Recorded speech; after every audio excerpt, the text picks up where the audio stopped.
Oi, gente! Hoje esse vídeo está sendo gravado em um outro paraíso. Sim, porque eu tenho o privilégio de morar tanto perto da praia quanto perto do rio. Aqui no Parque de Pituaçu, lindo. E nessa conexão profunda com a natureza. E aí eu recomendo que vocês busquem esse recurso sozinhos, sem ninguém, para que você consiga organizar os seus pensamentos. Há um tempo atrás eu tive, e estou tratando ainda, transtorno por estresse pós-traumático. E nesses meus tratamentos, eu descobri que o sentimento que mais permeava e que ainda permeia minha vida é a culpa. O sentimento é culpa. Amor é sentimento, culpa é sentimento, alegria é emoção, felicidade, sentimento. Porque a alegria é a reação que a gente vai ter momentânea àquela situação que a gente está vivendo. Por exemplo, ganhei um presente, fiquei alegre. Ganhei um presente e aquele presente me fez refletir, me fez relembrar coisas boas e aí despertou percepções positivas, sentimento. E nessa descoberta de que o sentimento que me torturava e ainda me persegue é a culpa, para vocês terem ideia, eu sentia culpa, estou ainda trabalhando isso em terapia, por minha mãe ter morrido, né? Eu sentia culpa por eu ter nascido. E as coisas foram acontecendo na minha vida, eu fui suportando pessoas difíceis, pessoas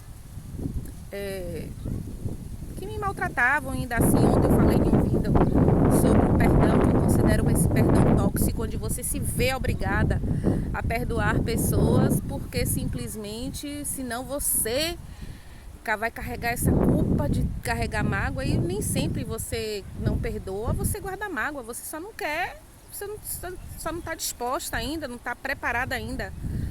Porque senão você entra nessa questão da culpa, e eu vivi isso, né? De ter que perdoar todo mundo logo, senão ia ser castigada. Gente, você já é castigado pelos eventos que aquelas pessoas te fizeram.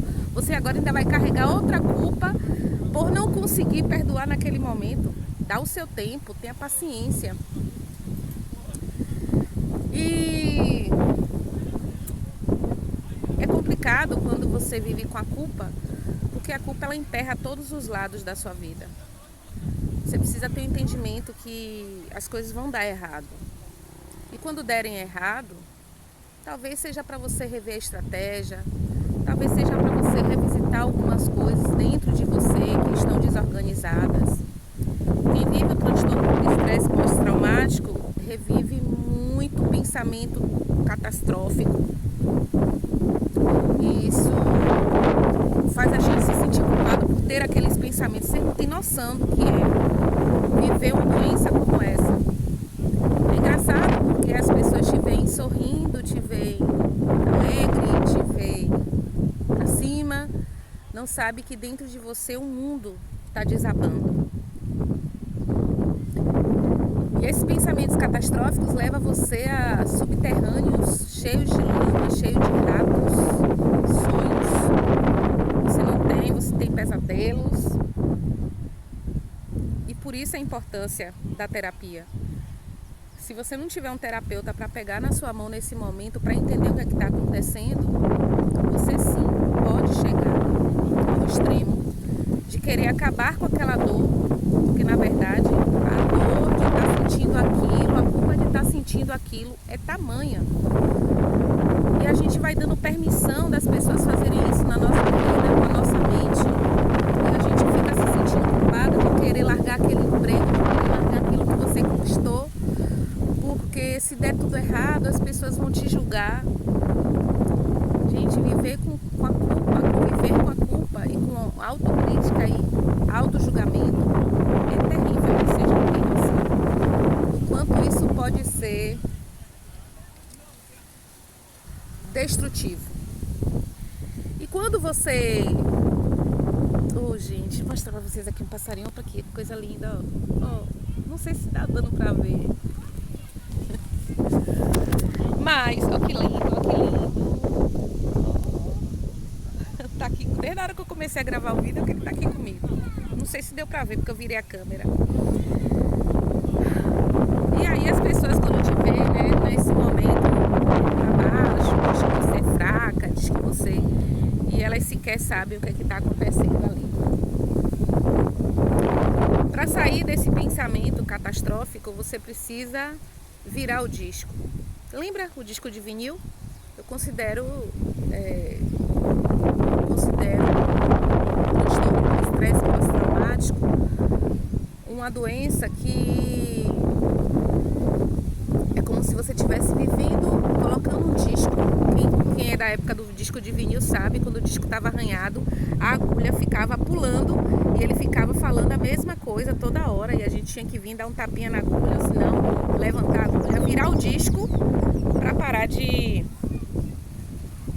repetir a mesma música. E viver o transtorno por estresse pós-traumático é o tempo todo reviver esses traumas. Aquele trauma atual foi um gatilho para você reviver todos os traumas que estavam aí guardados e que, como eu fui uma pessoa que eu tive muitos traumas e traumas pesados, não foram... Minha psicóloga falou uma coisa interessante, ela fez: Eliana, não se... Porque aí eu me sentia culpada por não estar conseguindo sair daquela situação. E eu via pessoas saindo, eu não conseguia sair. Ela disse: não baseie o seu trauma nos traumas das outras pessoas, porque às vezes o trauma daquela pessoa não foi algo tão latente como o seu. Não existe um trauma maior para uma criança do que o abandono. Não existe um trauma maior para uma criança do que ela perdeu a mãe, assassinada por asfixia, e ela conviver com pessoas que o tempo todo faz questão de dizer que ela vai ter o mesmo destino da mãe dela. Então, isso pra mim foi muito difícil. E confesso pra vocês, eu tô sendo muito aberta aqui nesse vídeo. Eu precisava falar sobre isso porque eu acho que o processo de cura vem quando a gente fala, né? A gente fala. E quantas vezes a gente é obrigada a se calar.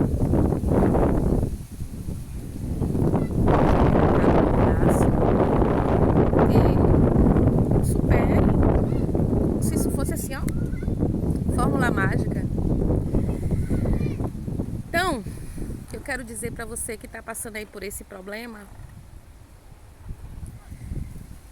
de revisitar essa culpa a todo instante no seu momento, procure uma terapia, porque por experiência própria eu digo pra você, é muito difícil que a gente consiga sair sem um processo terapêutico. Senão a gente vai ficar igual a maioria das outras pessoas, que elas vivem alegres, com a bebida, fazendo farra, subindo e descendo, mas quando ela se confronta com ela mesma, quando ela vê um momento de sobriedade, tem toda aquela tristeza, aí ela bebe de novo, aí ela vai se divertir de novo para esquecer. A gente precisa ter esse confronto interno, isso é autoconhecimento. Autoconhecimento é confrontar as nossas luzes e também as nossas sombras. E é só o autoconhecimento que faz isso. Então, a terapia tem salvado a minha vida.